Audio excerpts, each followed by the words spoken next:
This is a cold case project. We delve into real-world missing persons cases and unsolved mysteries, which by nature involve sensitive and often disturbing details. All information presented is based on public records and journalistic accounts.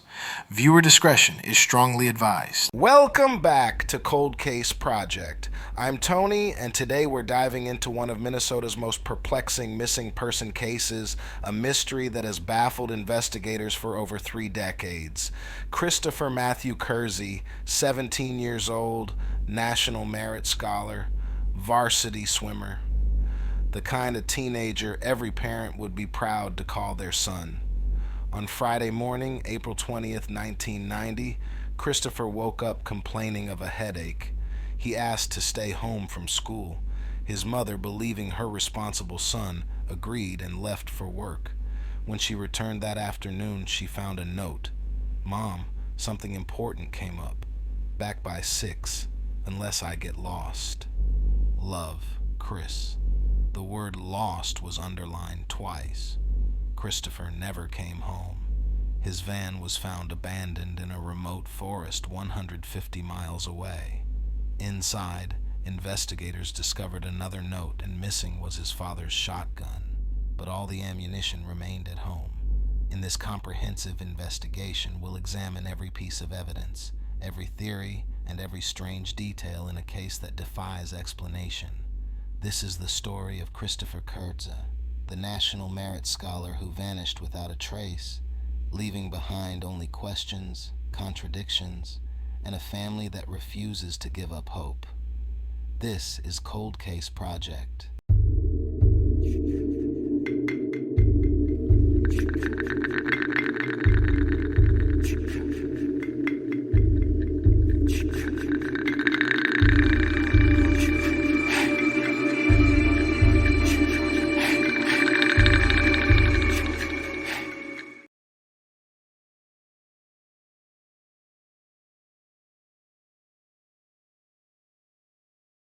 In the spring of 1990, 17-year-old Christopher Matthew Kersey embodied everything parents hoped for in a teenage son. Living with his family in the comfortable suburb of Eagan, Minnesota, Christopher was not just another high school student counting down the days to graduation. He was a National Merit Scholar semifinalist, an honor roll student invited to join the National Honor Society, and a varsity swimmer who had been on the team since freshman year. But Christopher's achievements extended far beyond academics and athletics. He played clarinet in the school band, had embraced the emerging computer age with enthusiasm, and maintained a love for the outdoors that included frequent camping trips with his family, skiing, and laser tag. He was the kind of teenager who could lose himself in a good book or spend hours tinkering with technology, always curious, always learning. Those who knew Christopher described him as intelligent, thoughtful, and genuinely kind. While he was on the quieter side, shy and reserved, he maintained strong relationships with both his family and a close circle of friends. This wasn't a rebellious teenager pulling away from his parents. This was a young man who had found balance between pursuing his own interests and maintaining meaningful family connections. Jim and Lonnie Kersey had raised 3 boys, with Christopher being the eldest, followed by Tim and Patrick. The family had built a stable, loving home in Eagan, a growing suburb in Dakota County known for its parks and family-friendly atmosphere. By all external measures, Christopher was thriving. He was on track for college, had clear academic potential, and seemed to have navigated the often turbulent teenage years with remarkable grace. His father, Jim, would later reflect. He was a guy who, when he decided to do something, he would do it. He's always been a very great kid, smart, with a good sense of humor. This was not a family in crisis. These were not parents dealing with a troubled teen. The Kersey household was, by all accounts, stable and nurturing. Christopher attended Henry Sibley High School, which would later be renamed Two Rivers High School. Teachers knew him as respectful and engaged. He rarely missed school, taking his education seriously. Everything about his life suggested a young man building toward a promising future, with college applications on the horizon and the normal dreams and concerns of a teenager preparing to enter adulthood. Yet beneath this surface of achievement and stability, something was troubling Christopher Kersey. something that would lead him to make a decision on April 20th, 1990, that would change everything, not just for him, but for everyone who loved him. Friday morning began like countless others in the Kersey household. Christopher woke at his usual time, but something was different. He complained of an intense headache, unusual for a student who prided himself on perfect attendance and rarely made excuses to miss school. His mother, Lonnie, who worked at Mendota Elementary School, immediately believed him. This wasn't a teenager looking for an excuse to skip class. Christopher took his education seriously, and if he said he was sick, he was sick. His father, Jim, was already preparing to leave town on a business trip, so the decision fell to Lonnie. She offered to stay home with Christopher if he was feeling that poorly, but he insisted she go to work. He'd be fine, he assured her. She gave him some pain medication, said goodbye, and headed out for what she thought would be just another normal day of teaching. This was 1990, before cell phones were common, before parents could check in with a quick text message. When Lonnie said goodbye to her son that morning, she had no reason to think it would be the last time she'd see him. There were no warning signs, no dramatic arguments, no crisis that would suggest what was about to unfold. As Lonnie taught her classes and Jim traveled for business, Christopher was setting a plan into motion. Sometime during the morning, he visited his bank and withdrew $200 from his savings account, a significant sum for a teenager in 1990, and far more than would be needed for gas money for a day trip.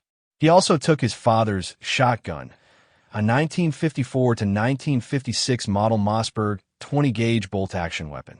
Tellingly, he left behind all the ammunition, which was stored separately in the house. This detail would later become one of the most puzzling aspects of the case. Why take a gun but no ammunition? Before leaving, Christopher released the family's Border Collie Spaniel mix, B.W. Bowser, into the yard, something he never would have done normally. The dog was always leashed or supervised when outside, never simply turned loose to wander. Then Christopher took the family's blue 1988 Dodge Caravan and left a note on the kitchen table. Written in his characteristic handwriting, it read, "Mom, something important came up plus feeling somewhat better. Back by 6. Love, Chris."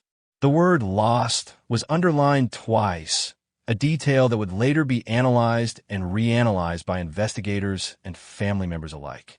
When Lonnie returned home that afternoon, the first signs that something was wrong were immediately apparent. The family van was missing from the driveway, and Bowser was running loose in the front yard. After bringing the dog inside and searching the house, she found Christopher's note on the kitchen table. That double-underlined word, lost, held special meaning for the family. Christopher hadn't been driving long. He was still a relatively new driver who had a tendency to get turned around when venturing beyond familiar territory. In an era before GPS and smartphone navigation, getting lost was a common frustration for young drivers. Christopher had gotten lost several times before, and it had become something of a family-running joke. To Lonnie, the double underlining seemed like Christopher's way of acknowledging this family quirk.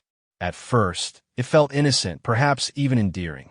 But as 6 o'clock came and went with no sign of Christopher, that innocent family joke began to feel ominous. This wasn't like him. Christopher was responsible, considerate of his family's feelings. He wouldn't leave them worrying without good reason. Hours passed. Lonnie contacted Jim, who made the decision to cut his business trip short and return home immediately.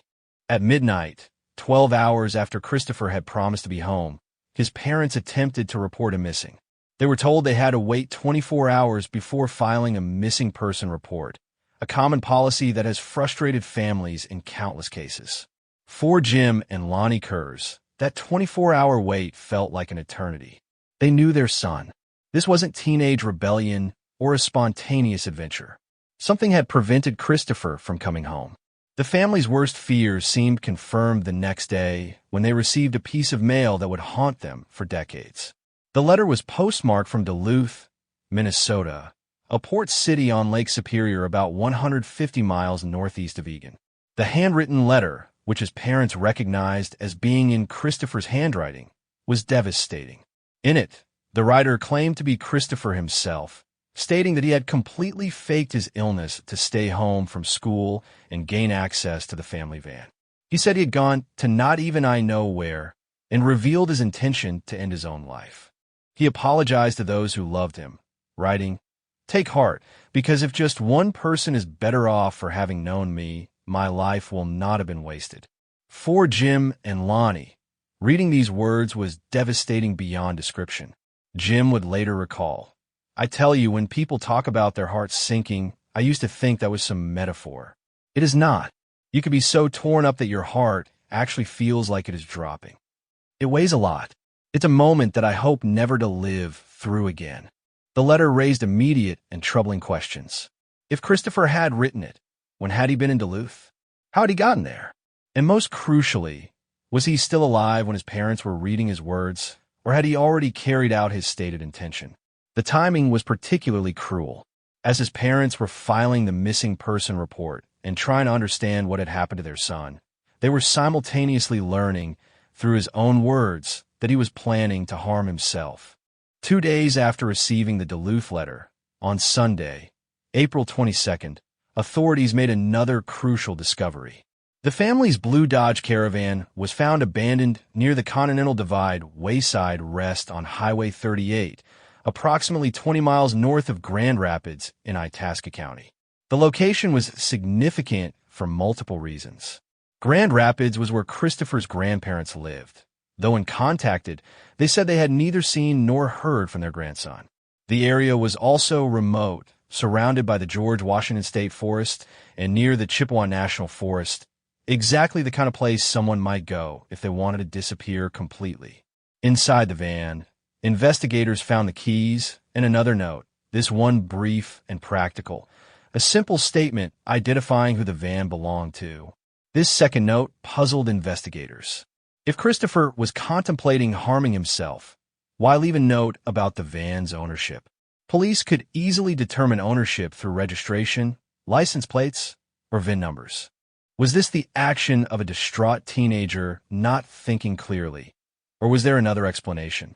Law enforcement immediately launched an extensive search of the area. 9 units were brought in, along with Minnesota State Patrol conducting aerial searches. The search dogs did pick up Christopher's scent, tracking it approximately 1 mile into the woods along an old logging trail. But then abruptly, the trail ended. As Eagan Police Officer Aaron Mack later stated, nothing was found. That was the closest anyone came to finding Chris. Despite 3 major searches conducted over the years, involving the Itasca County Sheriff's Office, Minnesota State Patrol aerial units, and volunteer teams, neither Christopher nor the missing shotgun has ever been found. Just 1 week after Christopher's disappearance, something unprecedented began happening that would add another layer of mystery to an already baffling case. Both the Kersey family and Christopher's best friend began receiving strange phone calls that would continue for exactly 6 months. The calls followed a disturbing and consistent pattern. Someone would phone, but when the call was answered, the caller wouldn't speak. Instead, there would be background noise, sounds of music, and people talking, as if the caller was at a party or crowded gathering. The atmosphere sounded lively, social, almost festive. Whenever Jim or Lonnie tried to engage the caller, asking who it was, pleading for the person to speak, the line would immediately go dead. Even stranger, Christopher's best friend and neighbor began receiving identical calls. This detail seemed significant. Whoever was calling knew enough about Christopher's life to target both his family and his closest friend. The Kerzes believed wholeheartedly that these calls were from Christopher. The timing, the specific targeting of both his family and best friend, and the fact that they'd never received such calls before his disappearance convinced them their son was trying to communicate with them somehow. But why he would call and not speak remained a painful mystery. Lonnie would later explain, "We never had calls like that before." And his best friend, our neighbor kid, was also getting hang-up calls. The simultaneous targeting suggested someone with intimate knowledge of Christopher's relationships. Police worked with the family to set up phone traces, but the calls couldn't be tracked. 1990s technology simply wasn't advanced enough to trace their origin. The family was left to wonder, was Christopher alive somewhere, trying to make contact, but unable to speak? Was someone else making the calls? And why the party-like background noise? Then, after exactly 6 months, The calls stopped as suddenly as they had begun. They never resumed, leaving the family with even more questions and a silence that felt more ominous than the mysterious calls themselves.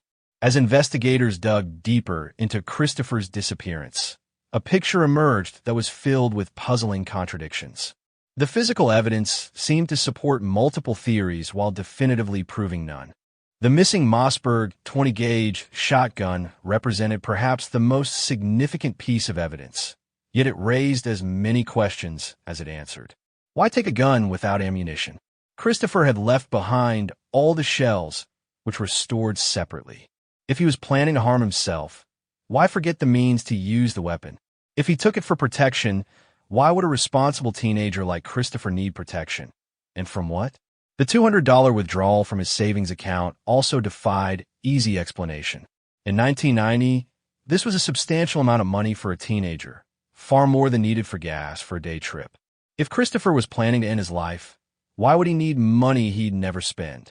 If he was running away, $200 wouldn't last very long for someone trying to start a new life. The handwritten notes presented their own puzzle. His parents recognized Christopher's handwriting on both the note left at home and the devastating letter from Duluth. But several elements seemed inconsistent with someone planning to harm themselves. The carefully worded note in the van explaining ownership, the withdrawn money, the journey to such a remote location.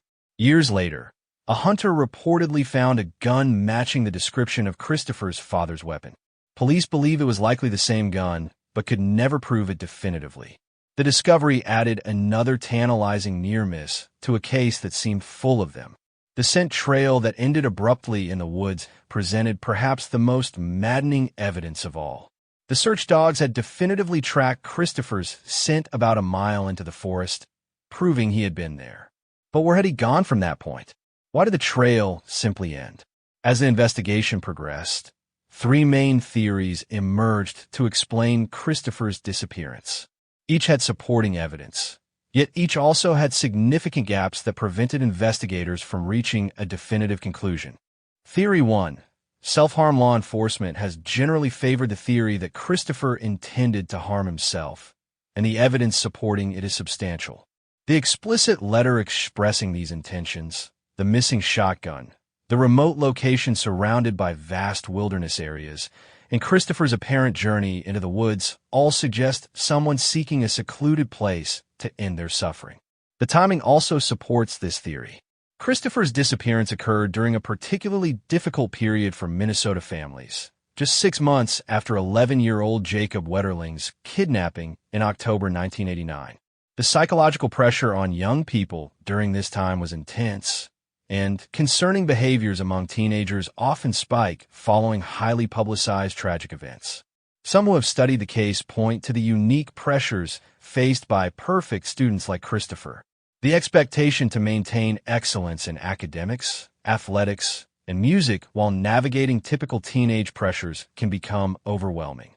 Mental health struggles in high-achieving teenagers often go undetected because these students have learned to present a composed, capable exterior even when struggling internally. The concept of traveling to a distant location for such purposes is well documented. Some individuals feel compelled to remove themselves from familiar surroundings, perhaps to spare loved ones trauma or to create psychological distance from their everyday life. However, several elements contradict this theory.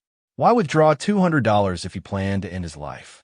Why leave a note in the van explaining ownership, a detail that served no purpose if he was planning to harm himself? And most puzzling of all, how do the mysterious phone calls fit into this scenario? Theory 2. Voluntary disappearance. The mysterious phone calls provide the strongest evidence for Christopher being alive and choosing to disappear. The call's timing, their targeting of both family and best friend, and their party-like background noise suggest someone trying to communicate, but unable or unwilling to speak directly. The withdrawn money makes perfect sense if Christopher was planning to disappear and start over somewhere else. His high intelligence and academic achievements would have made him capable of researching how to create a new identity or disappear effectively. The careful planning evident in staying home from school to access the van and execute his plan suggests someone thinking strategically about escape. Christopher's disappearance occurred at a fascinating time technologically. 1990 was before widespread cell phone use, before GPS navigation, before the internet as we know it today. If someone wanted to disappear, they wouldn't have to worry about digital footprints, cell phone tracking, or social media presence giving them away. The note saying he was going to not even I know where could be interpreted as someone planning to wander until finding a place to start over. The devastating letter might have been a cruel but effective way to stop people from looking for him. If everyone believed he was gone permanently, the search would eventually end. A potential sighting generated through the Soul Asylum runaway train video at Old Orchard Beach, Maine, provides circumstantial support for this theory. The 2004 anonymous letter from Seattle asking police to stop looking for Christopher and claiming he would come home when ready also suggests someone alive, but choosing to stay away. However, this theory struggles with the devastating nature of the letter from Duluth. If Christopher was planning to disappear voluntarily, the psychological torture inflicted on his family through that letter seems unnecessarily cruel. Would a kind, thoughtful teenager really put his parents through such anguish if he could avoid it? Theory 3. Foul play while least supported by direct evidence. Criminal activity could potentially explain many of the case's contradictions. Someone forcing Christopher to write the devastating letter under duress would account for its existence while explaining the inconsistent details. The mysterious phone calls could represent psychological torture, with an abductor taunting the family. The remote location where the van was found would be ideal for criminal activity, isolated, surrounded by wilderness where evidence could easily be hidden. A 17-year-old traveling alone with $200 cash could easily become a victim of robbery or worse. The hitchhiker tip, suggesting Christopher was picked up and taken to Duluth, raises the possibility of a dangerous encounter. The person who claimed to have given him a ride might have been telling the truth about the destination, but not about the nature of their interaction. The phone calls to both family and best friend indicate someone with knowledge of Christopher's relationships, either Christopher himself or someone who had learned this information from him, possibly through coercion. However, no evidence of struggle, abduction, or suspects has ever emerged.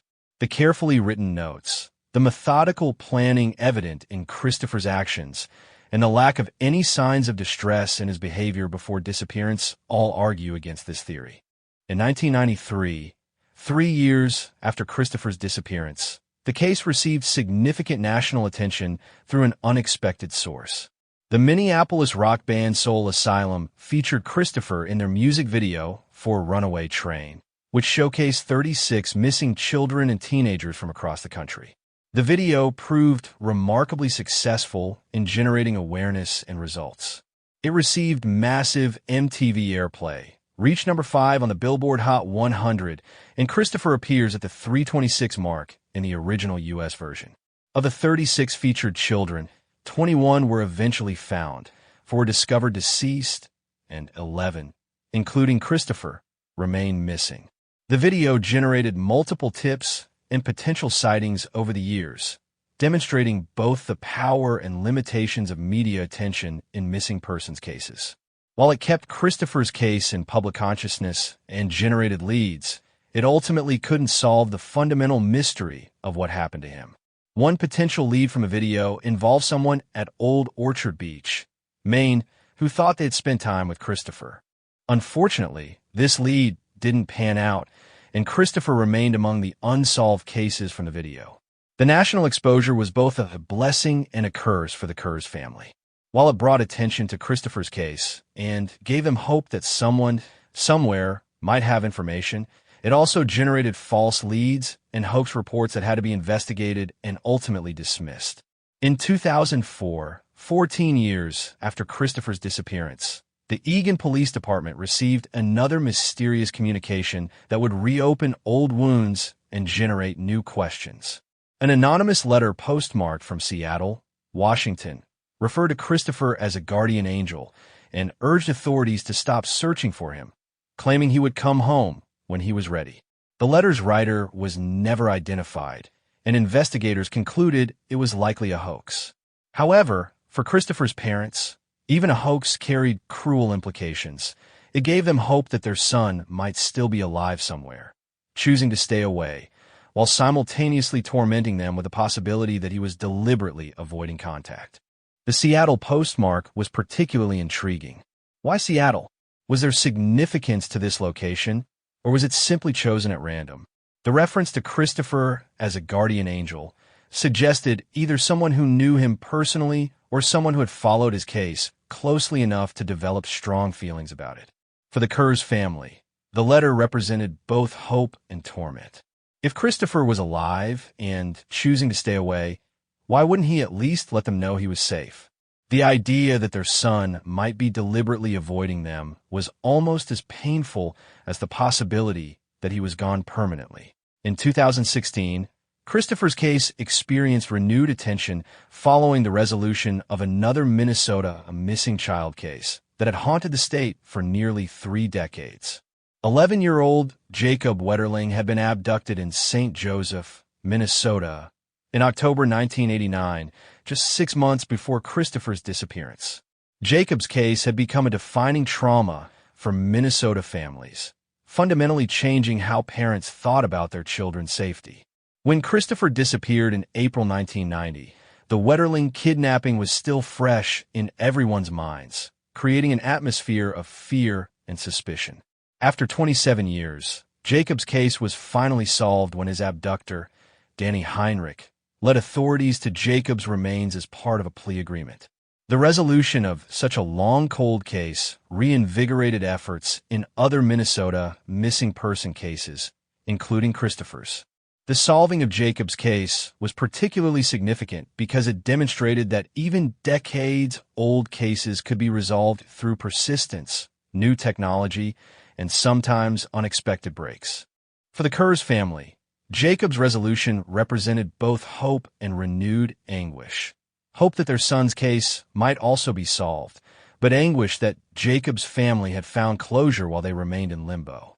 Police used the renewed attention to conduct new searches around the area where Christopher's van had been found and re-interviewed locals, hoping that the passage of time might have loosened tongues or that new technology might reveal previously overlooked evidence.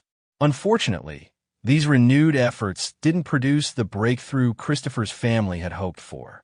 Detective Stephanie Bolks of the Eagan Police Department handled Christopher's case from 1993 until her retirement in 2023, a remarkable 30-year commitment to finding answers.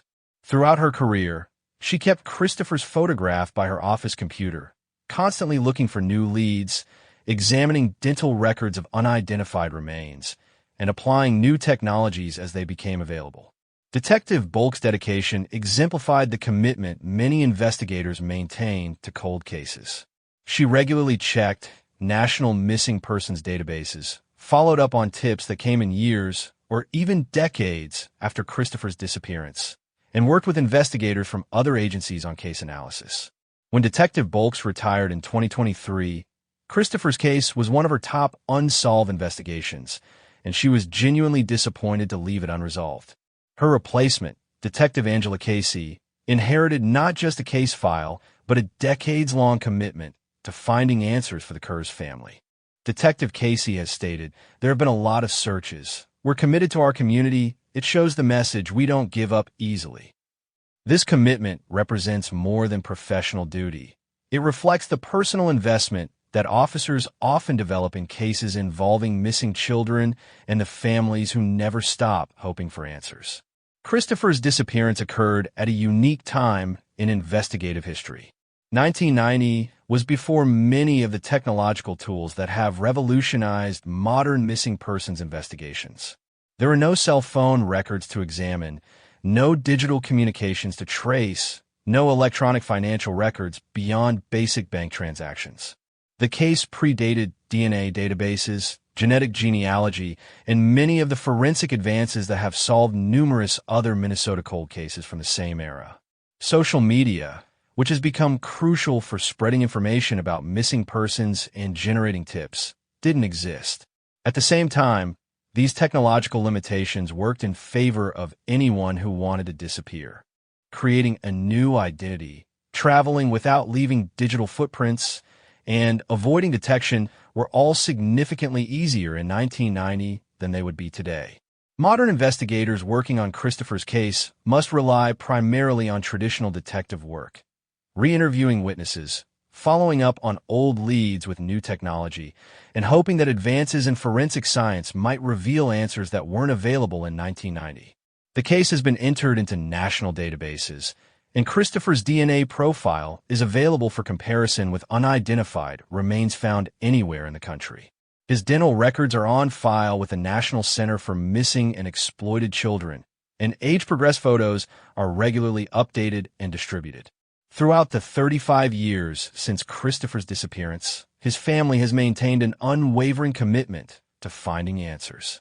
They moved from their original home in Egan to Woodbury, but kept the same phone number, just in case Christopher is alive somewhere and decides to call home. This simple decision, keeping the same phone number for over 3 decades, speaks to the particular kind of hope that families of missing persons must maintain. It's a hope that must coexist with grief, uncertainty, and the practical demands of continuing to live while never giving up on someone who may never return. Jim and Lonnie have participated in media interviews on significant anniversaries of Christopher's disappearance, always hoping that renewed attention might generate the one tip that breaks the case open. They've worked with missing persons organizations, supported other families facing similar tragedies, and refused to let their son become just another cold case file gathering dust. Their brother Patrick has stayed involved as well, using social media to keep Christopher's memory alive and search for answers.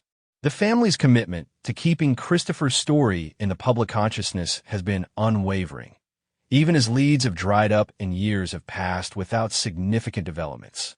Jim's perspective reflects both hope and hard-won wisdom. In the absence of evidence to the contrary, you have to. He's your son.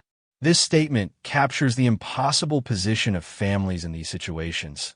They must simultaneously grieve someone who may be gone while maintaining hope that they're alive. The missing Mossberg 20-gauge shotgun remains one of the most significant pieces of evidence in Christopher's case, yet it's also one of the most puzzling. The decision to take the gun but leave the ammunition suggests either poor planning or a purpose other than self-harm.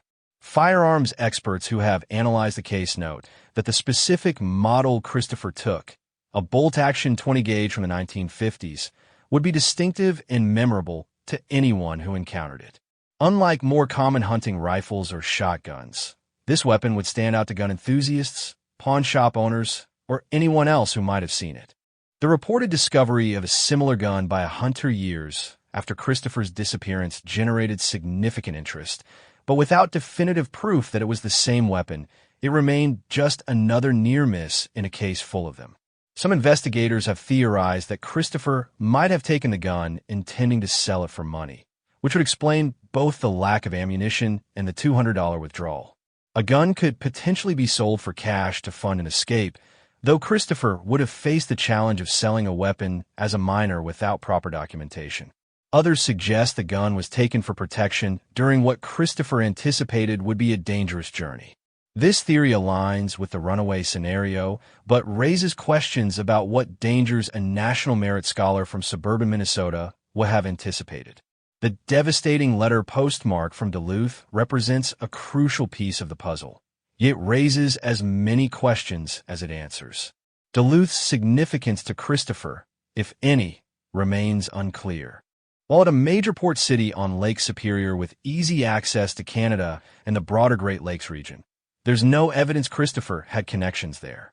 The timing of the letter's mailing suggests Christopher was in Duluth relatively soon after leaving home, which aligns with the witness account of picking up a hitchhiker matching his description.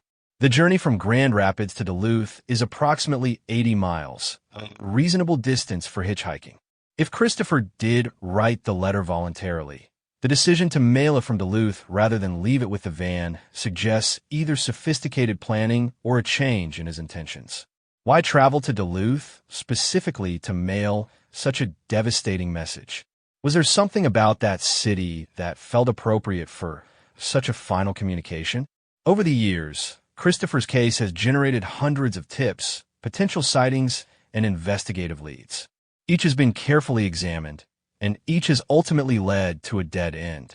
The case file contains reports of sightings from across the United States and Canada, DNA comparisons with unidentified remains, and follow-ups on countless tips from concerned citizens. Advanced search techniques have been applied to the area where Christopher's van was found. Ground-penetrating radar, cadaver dogs with enhanced training, and systematic grid searches covered far more territory than was possible in 1990. These searches found no trace of Christopher or his father's shotgun. The development of genetic genealogy has opened new possibilities for identifying remains. But this technology requires either DNA from Christopher himself or genetic material from unidentified remains that could be matched to family members. Cold case investigators have also looked at similar disappearances from the same time period, searching for patterns that might suggest a serial predator or other connections. The geographic area around where Christopher disappeared has been analyzed for other unsolved crimes from 1990, but no clear patterns have emerged. More than 3 decades later, Christopher Kerr's disappearance continues to raise haunting questions that resist easy answers. If he planned to harm himself, why the elaborate journey to northern Minnesota? Why not leave a clearer explanation for his family? Why take money he wouldn't need? If he ran away, where did he go? How has he avoided detection for over 30 years? Why would a responsible teenager cause his family such anguish? If he met with foul play, who is responsible? Why has no evidence ever emerged? How did his attacker manage to leave no trace? And perhaps most puzzling of all, who made those mysterious phone calls for 6 months after his disappearance? And why did they stop? If Christopher Kerr is alive today, he would be 51 years old. He's described as a Caucasian male with brown hair and brown eyes, standing 5 feet 11 inches tall and weighing approximately 135 pounds at the time of his disappearance. He had facial acne, wore hard contact lenses or blue wire-rimmed glasses, and had a 1-inch scar on his forehead near the hairline and a small red birthmark on the bottom of his foot. When last seen, he was wearing a distinctive mid-calf length acid-washed light blue denim trench coat, a black cotton sweatshirt, blue or black Bugle Boy jeans with pockets at the knees, brown leather boat shoes, and a plastic Swatch watch with a black and white zebra stripe band. The National Center for Missing and Exploited Children has created age progression photos showing what Christopher might look like today, though these are educated guesses based on typical aging patterns. Christopher's case remains open with the Eagan Police Department. Detective Angela Casey currently leads the investigation, stating, "We never give up any small clue, any tip. Any little piece of information can help break these cases and lead us to an answer." The disappearance of Christopher Kerr represents one of those cases that seems to exist in multiple dimensions simultaneously. It's a missing person case, a potential tragedy, a possible runaway situation, and a potential crime all at once. The evidence can be interpreted to support any of these theories, yet none of them fully explains all the known facts. What makes Christopher's case particularly haunting is how it challenges our assumptions about missing persons. He wasn't a troubled teenager from a broken home. He wasn't involved in risky behavior or dangerous relationships. He was, by all accounts, exactly the kind of young person who shouldn't simply vanish without explanation. Yet vanish he did, leaving behind a family that still waits for answers, a community that still remembers, and a mystery that continues to resist solution despite decades of investigation, technological advances, and public attention.